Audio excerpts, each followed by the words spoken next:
জয় গুরু। খামখেয়ালি প্রাণ চ্যানেলে আপনাদের স্বাগত। আজ আমরা পড়ব সুধাংশুওয়ালা।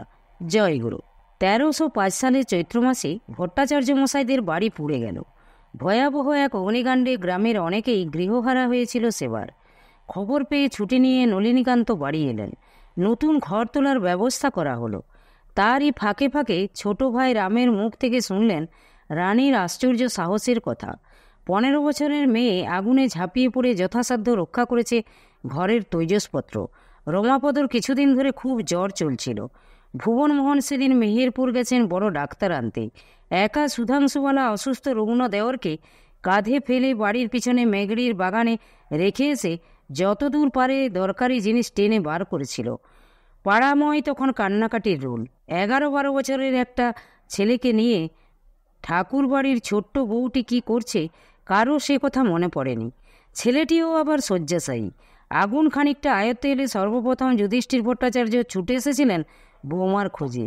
এসে দেখলেন মেঘড়ির বাগানে এক লিচু গাছতলায় বিছানা পেতে রামকে শুইয়ে বউ হাত পাখা দিয়ে তাকে বাতাস করছে আর গায়ে মাথায় হাত বুলিয়ে সান্ত্বনা দিচ্ছে। ভয় কি ভাই, এক্ষুনি বাবা এসে পড়বেন, সব ঠিক হয়ে যাবে, অত ছটফট করো না তুমি। শেষ বয়সে একাধারে খেলার সাথী আর বড় বোনের মতো অতি স্নেহপরায়ণা এই বৌদির কথা লিখতে গিয়ে রামানন্দজি লিখছেন, সেদিন বৌদিকে আমার মানবী মনে হয়নি, মনে হয়েছিল কোনো দেবী। কোমরে কাপড় জড়ানো মুক্তকেশী শক্তিময়ীর মধ্যে জগদ্ধাত্রীর অভয়া মূর্তি প্রত্যক্ষ করেছিলাম। আনন্দে বুক ভরে ওঠে নলিনীকান্তের।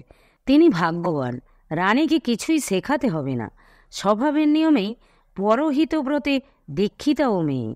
কেবল ধ্যান ধারণায় ভগবানের অর্চনা করা নয়, বিপদে বুক দিয়ে পড়ে লোককে বাঁচানোই যে ধর্ম তাও জানে। তাহলে ওর মতো বয়সেই একদিন দুটি ছেলে পুকুরে ডুবে যাচ্ছে দেখে ঝাঁপিয়ে পড়ে তাদের বাঁচাতে গিয়ে নলিনীকান্ত মরতে বসেছিলেন একবার। কঠিন পরীক্ষায় প্রমাণ হলো রানীও কম যায় না তার চেয়ে। যানবাজারে চাকরি ছেড়ে দাতিয়া পরগনায় তার চেয়েও ভালো একটা কাজে ঢুকতে চলেছেন নলিনীকান্ত। বেশ সম্মানের চাকরি এটা, মাইনে ভালো, ভবিষ্যতে থাকার বাসাও হয়তো পাওয়া যাবে। খবর পেয়ে ভট্টাচার্য মশাই খুশি মনে মেজ ছেলের বিয়ের ব্যবস্থা করতে চান। বড় ছেলের মত চেয়ে পাঠাতে তৎক্ষণাৎ সম্মতি এলো। রানীকে কুতুবপুরে এনে মাসিমাদের বড় আশায় নিরাশ করেছেন। তারাপদর বউ এসে মাসিমা দিদিমাদের সেবার ভার নিক। তাছাড়া দুটি বউ হলে পালা করে কুতুবপুর রাধাকান্তপুরে থাকতে পারবে ওরা। 1306 সালে আষাঢ় মাসে মেজ ভাইয়ের বিয়ে ঠিক হয়েছে শুনে আবার ছুটি নিয়ে নলিনীকান্ত দেশে এলেন। বাবাকে নিয়ে তিনি রাধাকান্তপুর গিয়ে উঠলেন। তখনই ঠিক হলো বিয়ের দিন 15 আগে সুধাংশুওয়ালা আর রামপদ যাবেন। চেনা গাড়োয়ানের গাড়ি ঠিক করে রেখে গেলেন। যাওয়ার পথে সেবার আরেক অভিজ্ঞতা হলো বালক রামপদর। স্থলপথে কুতুবপুর হতে রাধাকান্তপুর যেতে হলে বেশ খানিকটা ঘুরতে হয়। শুভরাজপুর নন্দনপুরে সোলামারি হয়ে তেরঘড়ি মুমারকপুর ছাড়িয়ে ভাটুপাড়ার মাঠ পার হয়ে কন্দর্পপুরের খেয়াঘাট, সেখানে নদী পার হয়ে আরও কিছুক্ষণ গাড়িতে কাটিয়ে তবে রাধাকান্তপুর। গাড়িতে উঠে কিছুক্ষণ পরেই ছটফট করতে লাগলেন সুধাংশুওয়ালা। রামপদ ভাবছেন গরুর গাড়িতে চড়া অভ্যাস নাই, বৌদির তাই কষ্ট হচ্ছে। পরে বোঝা গেল তা নয়, চাকায় ভালো করে তেল দেয়নি ইচ্ছু মিয়া। গরু দুটির ভারী কষ্ট হচ্ছে গাড়ি টানতে। সেই হলো সুধাংশুওয়ালার যন্ত্রণা। শেষে মুখ ফুটে অনুনয় বিনয় করতে লাগলেন তিনি, কিছু তেল দিয়ে নাও চাকায়, আমার মাথা খাও, আর সহ্য করতে পারছি না আমি। রামপদ অবাক হয়ে বৌদির কাণ্ড দেখছেন। ইছু মিয়া দিচ্ছি দেব করে আর গরুর লেজ মোলে গাড়ি হাঁকায়। তখন ঝরঝর করে কাঁদতে লাগলেন সুধাংশুওয়ালা। অবলা পশুর প্রতি তার এই তীব্র সমবেদনা রামপদের বুকে আঁকা হয়ে গেল। এমন আর কাউকে দেখেননি। তার জেদাজেদিতেই শেষে ইছু মিয়া গাড়ি থামিয়ে তেল দিল চাকায়। বৌদিকে শান্ত হতে দেখে হাঁপ ছেড়ে বাজল রামপদ। কিন্তু তখনও সবচেয়ে অদ্ভুত অভিজ্ঞতাটি হতে বাকি ছিল। পরদিন সকালে 7টা কি 8টার সময় রাধাকান্তপুরে পৌঁছে ধুলা পায়ে গুরুজনদের কাছে রামপদ যে গল্প করল তা ওই গরুর কষ্ট দেখে চোখের জল ফেলার গল্প নয়, বাঘ তাড়ানোর গল্প। ওসব দিকে তখনও ঘোর জঙ্গল।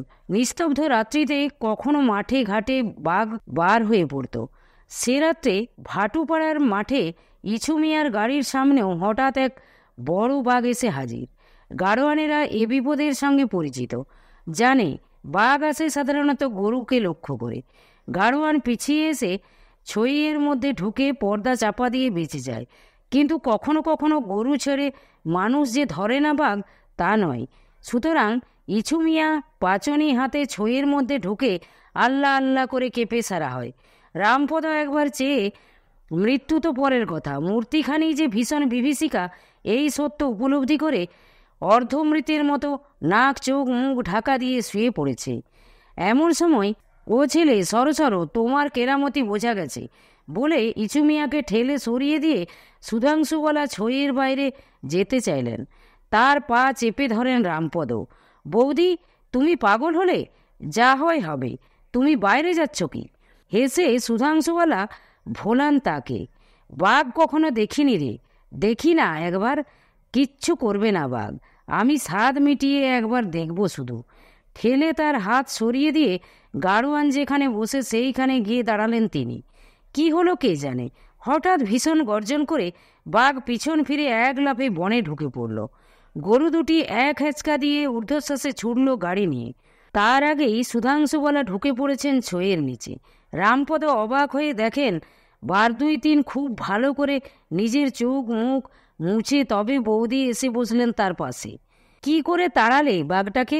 হ্যাঁ বৌদি, মন্ত্রতন্ত্র কিছু জানো বুঝি? দেওরের প্রশ্নে হেসে বললেন, জানি বই কি। তারপর বললেন, বনের বাঘে খায় না মানুষকে, মনের বাঘেই খায়, বুঝলে? চোখ রাঙিয়ে দাঁড়ালে বাঘ তো কোন ছাড়, জমও ভয় পায়। রামপদের কৌতূহল আর মেটে না। কেমন করে চোখ রাঙালে দেখি? আমায় একবার দেখাও। সস্নেহে তার মাথায় হাত রেখে সুধাংশুওয়ালা বলেন, না ভাই, তেমন করে কি চাইতে পারি তোমার দিকে? সে যে অমঙ্গল দৃষ্টি। ছেলে মানুষ রামপদর মনে এ নিয়ে প্রশ্নের আর শেষ থাকে না। কিন্তু বৌদি বলবে না বুঝে মামা বাড়ি এসে প্রথমে এসে বড়দের কানে তুলল পথের এই আশ্চর্য ব্যাপারটা। বড়রা নিশ্চয়ই এই রহস্যের কিনারা করবেন। কি করে বৌদি বাঘটাকে তাড়িয়ে দিল তখন জানা যাবে। তার আকাঙ্ক্ষা অপূর্ণ থাকে না। গুরুজনদের বিস্মিত প্রশ্নে সুধাংশুওয়ালা জানালেন, তিনি যখন 7-8 বছরের মেয়ে, সে সময় এক সন্ন্যাসী হারিশহরে তার পিত্রালয়ে এসে অতিথি হন। বালিকা সুধাংশুওয়ালাকে তিনি সম্মোহন বিদ্যা শিখিয়ে দিয়ে গিয়েছিলেন। চোখে চোখে চেয়ে তীব্র ইচ্ছা প্রয়োগ করে যে কোনো প্রাণীকে যে আয়ত্তে আনা যায়, এ শিক্ষা তার কাছেই পাওয়া। কাল প্রাণ সংশয়ের মুহূর্তে সুধাংশুওয়ালা সে শিক্ষায় কাজে লাগিয়েছিলেন। শুনে অবাক হয়ে গেলেন সকলেই। বধূর সাহস ও নির্ভীকতার প্রশংসা করতে লাগলেন। সবচেয়ে আশ্চর্য হলেন নলিনীকান্ত। সুকুমারী এই মেয়ের মধ্যে কেবল কোমল লাবণ্যশ্রী নয়, একটা তেজস্বিকতার ঐশ্বর্যও আছে। তার চোখের সামনেই দিনে দিনে ওর এই মহিমাটি ফুটে উঠছে ধীরে ধীরে। শুদ্ধ শিলা সতী তার ঘরণী। এতদিনের পরিচয়ে এইটুকু তার আর জানতে বাকি নাই। ওর ভাবনিষ্ঠায় তিনি মুগ্ধ হয়ে যান। একদিন ছল করে ওকে দেখাতে চেয়েছিলেন বন্ধুদের। কি রাগ রানীর! যেন আগুনের আভায় উজ্জ্বল জ্যোতির্ময় হয়ে উঠেছিল মুখখানি। সিংহিনীর মতো দীপ্ত ভঙ্গিতে তাকে শাসন করেছিল, সমীহ করেনি একটুও। তার মুখ অন্যে দেখবে কেন?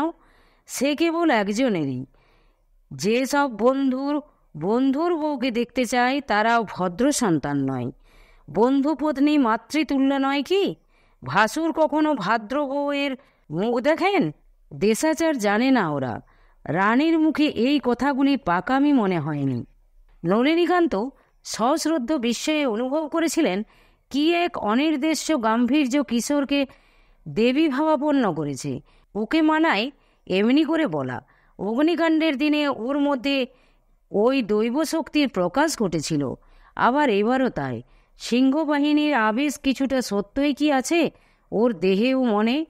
কৈশোরে অনতিস্ফুট যে আকর্ষণ নলিনীকান্তকে গৌরী উমা শঙ্করীর প্রতি আকৃষ্ট করত, বয়োবৃদ্ধির সঙ্গে সঙ্গে সে আকর্ষণ বেড়েছে বই কমেনি।